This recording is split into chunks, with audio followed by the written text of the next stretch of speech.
Here's LeBron James with 44. Back-to-back dagger threes by LeBron James.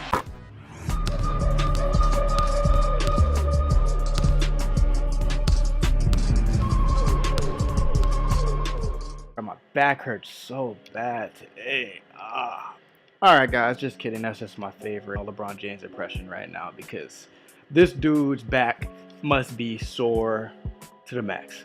Because this dude dropped 46 points, almost with a triple-double, and looked like he wasn't even tired out there. Game 5, he looked like he was so tired. He was on the bench, going up and down the court.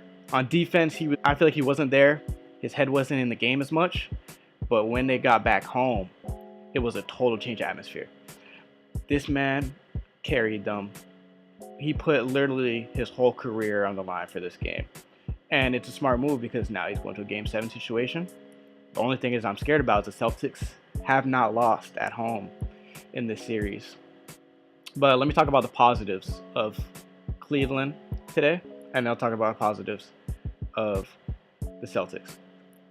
So Cleveland today was honestly, in the beginning, did not look very good. They were down for a little bit, not by much, probably by like 2-3 points. I think 1 point is down by 6. That's really it. But they came back, they put their head in the game, and they did it. Mostly behind LeBron James, obviously, but Jeff Green actually showed up. George Hill showed up big time, 20 points. But Jeff Green showed up finally. These two guys who I mentioned as well have been non-existent throughout this whole entire playoff series, which is crazy because George Hill back in the day used to give LeBron a run for his money on the Pacers. And then now you got him and LeBron on the same team. You got Jeff Green, who I remember back in the day, I'm a Miami Heat fan. I remember back then, this man hit a nice buzzer beater, like fading out of bounds. And in that moment, I was like, this guy has potential. And when I saw him sign with Cleveland, I thought they've got a solid team. They may have lost one of the best scoring guards in the league.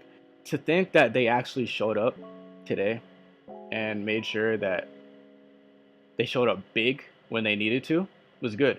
But let's talk about the 5-minute mark. Kevin Love goes down. All things go to hell. He goes down. They were getting a little motion. But the momentum stopped when he went down. He had that collision with Jason Tatum. Jason Tatum got a fine. Kevin Love stayed on the floor for a little bit. He got up, but when he got up, you could tell he wasn't there. He had some Looney Tunes stars going up above his head and everything. I thought this man was about to pass out on the court. He got onto the sidelines and quickly made his return to the locker room. I honestly think this is really bad because if he's not ready for this next game, GG's. It's over. And I don't see them winning, honestly, without him. I'm a LeBron fan and a Miami Heat fan and everything like that, but I'm also not biased. When it comes to talks, I'm very straightforward with it.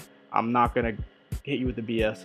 I do think that LeBron can do it himself because I've seen him do it back in Game 6 when he was versing Boston, like 2013. The man said, I'm not losing again.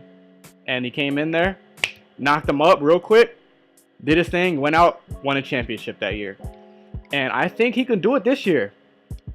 Because if he wins this Game 7, I'm telling you, if they're going up against the Rockets without Chris Paul, it's over. LeBron James is going to bully ball. I know Trevor Reeves is a great defender, but I do not see him locking up LeBron in prime time when his career is on the line with this finals. Because it's not the Warriors. If he loses to the Rockets, people are going to be all on him. No breaks. His legacy is not going to look as good. I do think he has a solid legacy. People say, oh, he lost so many times in the finals. I don't think about that. If you're going to say that, you got to bring up Jordan losing in the first round. And I have a poster of Jordan over there, so y'all can't call me a bandwagon or anything like that. I am just saying you got to take everything into consideration. Stats, records, finals, everything. Everything goes into deciding who's a good player. But on the Celtics side, their golden boy rookie, Jason Tatum, did solid. Didn't do as good as he should have done, honestly. Because last game that he went off, he was doing really good. Everyone thought, okay, this guy is a sleeper pick for Rookie of the Year. But what people need to take into account is Rookie of the Year is regular season. And for going by regular season, my pick is Ben Simmons, right up there, and slightly below him, Donovan Mitchell. That's all I can do and say right there in that situation. It's very close. It's not easy to choose, but I have a feeling I'm going to be right. Terry Rozier. Can we talk about this man real quick? Terry Rozier. I know a buddy who played against Terry Rozier back in high school one time.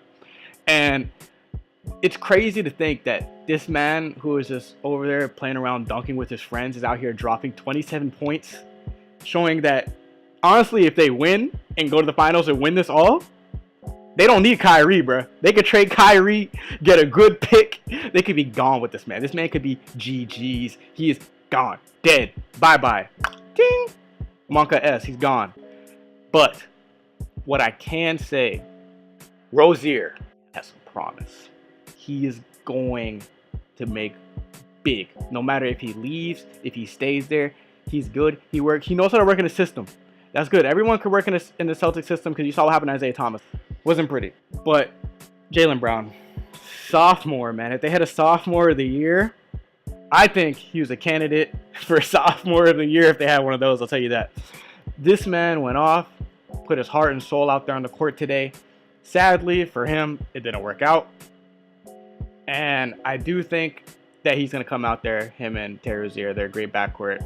I do think they're going to come out there and show so much on that court. They're going to put the heart and soul on the court. But at the end of the day, 50-50, I think, Cleveland Cavaliers is going to be up here. They're going to be reigning on top and going to the finals.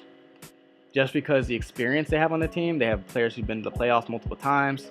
I know Al Horford's a really good veteran presence for that Celtics team, but I just don't see them beating a full force LeBron James after a day of rest, like at the game he had right here. This man is going to go in there well rested. He's going to hit up the sauna beforehand. You know, he's going to do his little core workouts he does. The man's a freight train.